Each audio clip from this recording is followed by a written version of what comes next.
Okay, so diving into the life of Genghis Khan, huh? This is going to be interesting. I mean, we've got excerpts from his Wikipedia page here, but wow, it's like a mix of everything. Mongolian chronicles, Persian accounts, even stuff from European travelers. Yeah, it's really remarkable. I mean, you've got this figure who built like the biggest land empire in history, right? But Yeah. we're still like debating basic facts about his life. Yeah, I noticed that. Like, even his birth year is all over the place. What's up with that? Right. Even his birth has this like air of mystery. Historians throw out all these dates: 1155, 1162, 1167. The Secret History of the Mongols, which is like our most complete source, kind of links his birth to the year of the pig, which would point to 1155 or 1167. But then when you line that up with his later campaigns, 1162, the year supported by the history of Yuan, seems to make more sense. Okay, so it's a bit of a puzzle, and I'm guessing he wasn't born Genghis Khan. What was his actual name? You got it. He was born to Mujin, which, translates to iron worker or blacksmith. Pretty fitting when you think about it, given his, strong, unyielding personality. Yeah, no kidding. Speaking of unyielding, I read his childhood was pretty rough. Oh, yeah, rough is an understatement. Try to picture this. 8 years old, his father, a tribal chieftain, gets poisoned by rivals. His family, totally abandoned, left to basically fend for themselves in the middle of the Mongolian steppe. It's brutal. Temujin, just a kid, even kills his half-brother to, like, secure resources for his family. Wow. Talk about a crash course in leadership, right? I mean, how do you think those experiences shaped him? Well, it's tough to say for sure, but I mean, come on. That kind of upbringing had to have an impact, right? It probably explains his later emphasis on loyalty and his really, really sharp sense of power. It's also during this time that he meets Jamuka. They become like best friends, blood brothers even, but that doesn't last forever. They end up as rivals. Yeah, that blood brother pact is fascinating.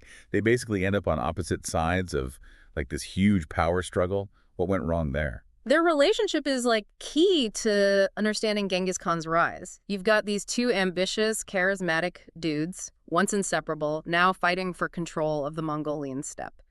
But it wasn't some petty feud, it was a clash of ambitions, a real battle for supremacy. And wasn't there a whole thing with his wife, Berta, getting kidnapped around this time? Oh, yeah, absolutely. Bertu was kidnapped by the Merkits, a rival tribe. Temujin, being the fearless leader he was, rallies his allies, even Jamuka at this point, to get her back. It was a bold move. This rescue not only solidified his leadership cred, but also stirred up a bunch of rumors about his son Jochi's paternity. Rumors that, by the way, never really went away. Wow, talk about drama. So the rivalry with Jabuka heats up, and then what? Well, it all comes to a head at the Battle of Dalenvaljit. Though, to be honest, historians are still debating who actually won that one. Some say that after Dalenvaljit, Temujin spent a good decade, like 10 years, under the control of the Jin dynasty. Seriously, under their control. That's not something you hear every day. I know, right? And what's even more interesting is that it seems like he learned a lot from the Jin during that time. He observed their administration, their military strategies. He was basically taking notes, seeing their strengths, and more importantly, their weaknesses. So we've got this ambitious, cunning leader shaped by hardship and learning from his experiences. How does he go from, like, serving the Jin to leading the Mongols? That's the million-dollar question, right? It's a real turning point. He allies himself with the Jin against the Tatars, gains prestige, earns the title Kuri, basically commander of hundreds. But remember, he's back in the game, but he's not the top dog just yet. He's still technically answering to Togrul, the leader of the powerful Karait tribe. Right, Togrul. Didn't he give Temujin, like, a really fancy gift early on in their alliance? Something about a cloak? You've got a good memory. It was a sable cloak, incredibly luxurious, a real symbol of their partnership. But as Temujin's power grew, Togrul started seeing him as a threat. Their alliance, once rock solid, well, it started to crumble under the weight of their ambitions. Sounds like politics haven't changed much over the centuries. There's always someone maneuvering for power. Tell me about it. So, their distrust finally explodes into open conflict at the Battle of Kalakaljid Sands. It's a major turning point, but not a victory for Temujin. He actually loses this one, forced to retreat and regroup. And it's during this low point, this moment of defeat, that he shows his incredible ability to unify people.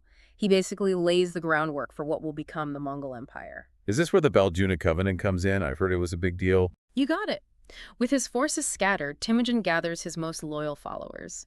And here's the thing. These weren't just guys from his own tribe. You had warriors from different backgrounds, Christians, Muslims, various Mongol clans, all united by a powerful oath. This oath, the Baljuna Covenant, went beyond those old tribal allegiances. Okay, so how is it different from how things were normally done? Imagine a time when your loyalty was only to your clan, right? The Baljuna Covenant, it flipped the script. It bound these men directly to Temujin personally. He promised to share the spoils of victory and the hardships of defeat. Everyone was in it together.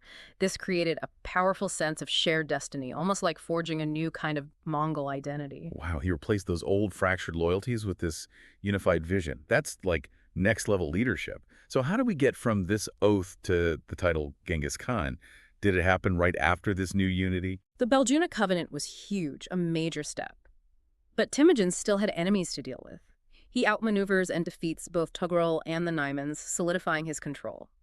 Sadly, his former blood brother, Jamuka, is betrayed and, well, executed during this time. It's a tragic end to their story.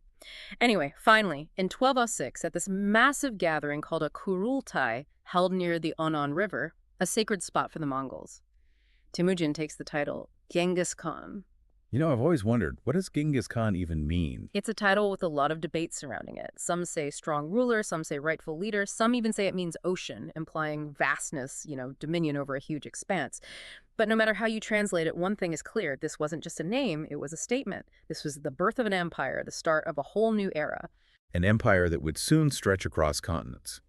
But before we get into those legendary conquests, you mentioned something about Genghis Khan transforming Mongol society itself. Yeah, it's easy to get caught up in the image of Genghis Khan as this unstoppable conqueror. Oh, totally. But we often forget that he basically revolutionized Mongol society. He knew that building an empire wasn't just about winning battles. So it wasn't all brute force. You're saying there was some serious strategy behind how he structured Mongol society. Absolutely. He saw that the old tribal systems, with everyone loyal to their clan, that wouldn't work for a massive empire. So he comes in with these huge reforms, a total social revolution almost. Okay, now I'm really interested. What did this revolution look like? Give me the details. Well, first, he ditches the old clan structure, right? He reorganizes the entire military based on a decimal system. Units of 10, 100, 1,000, all answering directly to him.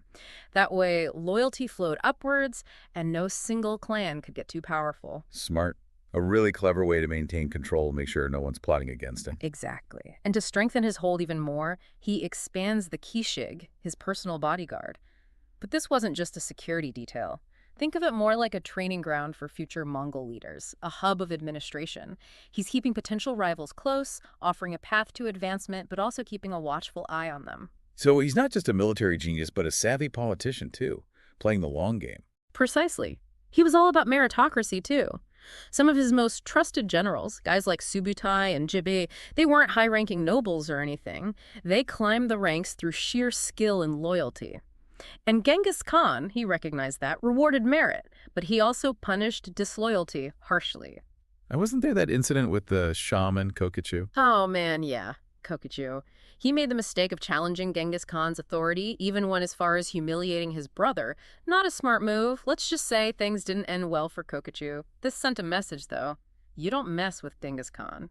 Definitely a dark side to all this power, even in the hands of someone who seems like a visionary. Yeah, that's the thing about power. Anyway, so now you've got the steppe unified, his authority's solid. Genghis Khan, he sets his sights on a bigger prize, the world beyond Mongolia. The start of those legendary conquests. I mean, everyone's heard of Genghis Khan sacking cities, building this massive empire. So who was his first target outside of Mongolia itself? His early campaigns were all about securing strategic areas, strengthening his borders. He sent his son, Jochi, north to deal with the Siberian tribes, bringing those valuable furs and grain under Mongol control. This was essential. Building up those resources was key for any future expansion. So he's thinking strategically from the start, consolidating his power base before taking on the big guys. Exactly, but don't think these were just minor skirmishes. The Western Xia Kingdom, they had been raiding Mongol territory for ages. So in 1209, Genghis Khan decides enough is enough. I'm guessing his response was a little stronger than a sternly worded letter. Just a tad. He personally leads an invasion of the Western Xia, and it wasn't a walk in the park. The Mongols met some serious resistance. They were kind of new to siege warfare, which proved tricky. They even managed to flood their own camp at one point. Hold on, what? How do you accidentally flood your own camp? Well, they built this dam on the Yellow River to try to divert water. Let's just say their engineering skills could use some work. But Genghis Khan, he was persistent. Despite the setbacks, he pushes on, finally forcing the Shia emperor to surrender, pay tribute, even offer his daughter for marriage. It was a pretty common way to solidify alliances back then. A strategic marriage for peace. Classic power move. But I'm guessing Genghis Khan wasn't content with just one conquered kingdom. You know it. Next up, the Jin dynasty. They'd been a pain in the neck for a while, and Genghis Khan had a score to settle. All right, this wasn't just about land anymore, was it? There was some bad blood between the Mongols and the Jin dynasty. Oh yeah, tons. The Jin had executed a previous Mongol Khan. Genghis Khan wasn't about to forget that. Plus, the Jin dynasty was a bit shaky at the time, internal conflicts weakening them from the inside.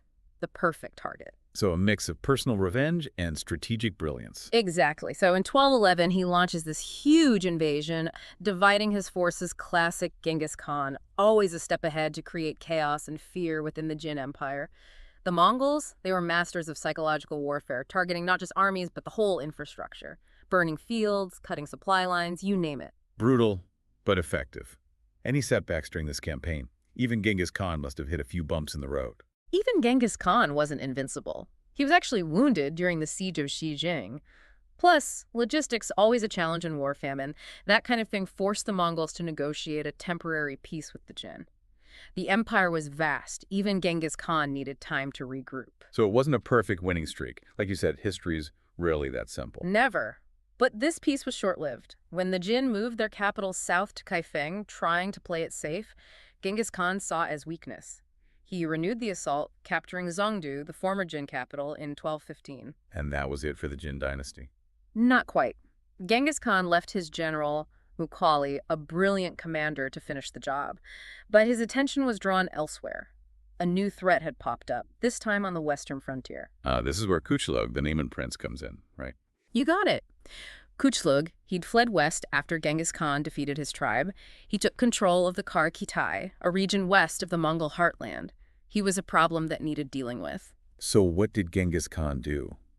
Send in his best to eliminate this Kuchlug guy. That's right. He sends in Jebi, one of his most skilled generals. Remember Jebi? The one who admitted to accidentally killing Genghis Khan's horse during a battle? Yeah, that took some guts to admit that to Genghis Khan. Totally. But that was Jebi, incredibly brave, and more importantly, completely loyal. Genghis Khan, he valued that above all else. He knew true strength was surrounding yourself with people you could trust. So Jebi heads off to confront Kuchlug. Was it just your average military campaign, or was there something more to it? So Jebi heads off to confront Kuchlug. Was it just your average military campaign, or was there something more to it? Oh, Jebi. He was known for his strategic mind. Instead of just brute force, he used Kuchlug's weakness against him. You see, Kuchlug was trying to force his people, who were mostly Muslim, to convert to Buddhism, right? Right. So Jebi, clever guy, he lets it be known that with the Mongols, religious freedom, it's all good, everyone's cool. Smart move. Winning hearts and minds is just as good as any battle. Exactly, and it worked like a charm. People sided with Jebi, weakening Kuchlug's control. In the end, Kuchlug, well, he was captured and executed. The Karakitai, it was all part of the Mongol Empire now. Another victory for Jebi and for Genghis Khan. Which brings us to the Mongols at the edge of the Khwarezmian Empire. I feel like this is where Genghis Khan gets his, fearsome reputation, right? Yeah, it's a turning point for sure. And what makes it interesting is that it wasn't just about land. This one was personal. It started with a matter of honor, a diplomatic insult that Genghis Khan took very, very seriously. Remember, he built his empire on this code of conduct, the Yasa. Right, the Yasa governed everything. And this is where that whole thing with the ambassadors comes in, right? Bingo. So Genghis Khan, he wants to expand trade, build relationships, So he sends this caravan, merchants, ambassadors, the whole deal, to meet the Shah, Muhammad II, the ruler of the Khwarezmian Empire. But get this, when they reach Otrar, the governor, this guy in Alchuk, he has them all slaughtered, and he takes their stuff. What? Seriously? That's like a major diplomatic no-no. What was this Inalchek thinking? Total boneheaded move. For Genghis Khan, the safety of envoys, that was sacred. To him, the massacre at Otrar, that was a direct attack on him, on everything he'd built. He wants justice, demands the Shah hand over the governor. And what did the Shah do? Surely he tried to smooth things over. So you'd think so, right? But instead of handing the governor over, the Shah, he has the Mongol ambassadors beheaded, sends their heads back to Genghis Khan. Big mistake. Yeah, I think we all know this isn't going to end well for the Shah. You can say that again. Genghis Khan, he's furious. The full might of the Mongol army is unleashed on the Khwarezmian Empire. Now, here's the thing about the Khwarezmians. They were rich, they had a big army, but they're also super divided. The Shah, his power was shaky, lots of infighting. Music to Genghis Khan's ears. So, a clash of titans, but one side wasn't exactly a united front. How did it all go down? Did the Mongols just walk in and take over? The Mongol invasion of the Khwarezmian Empire, man, it was a masterpiece of military strategy. Genghis Khan, he knew exactly how to use his enemies' weaknesses against them. He divided his forces, sending his sons to take key cities like Otrar and Bukhara, while he and his son Tului, they led the main army right through the desert, aiming straight for the heart of the empire. And those cities under siege, did they stand a chance? Bukhara, famous for its libraries, its scholars, it fell fast. Samarkand, the jewel of their empire, soon followed. The Mongols were unstoppable, their cavalry, their siege weapons, it was too much.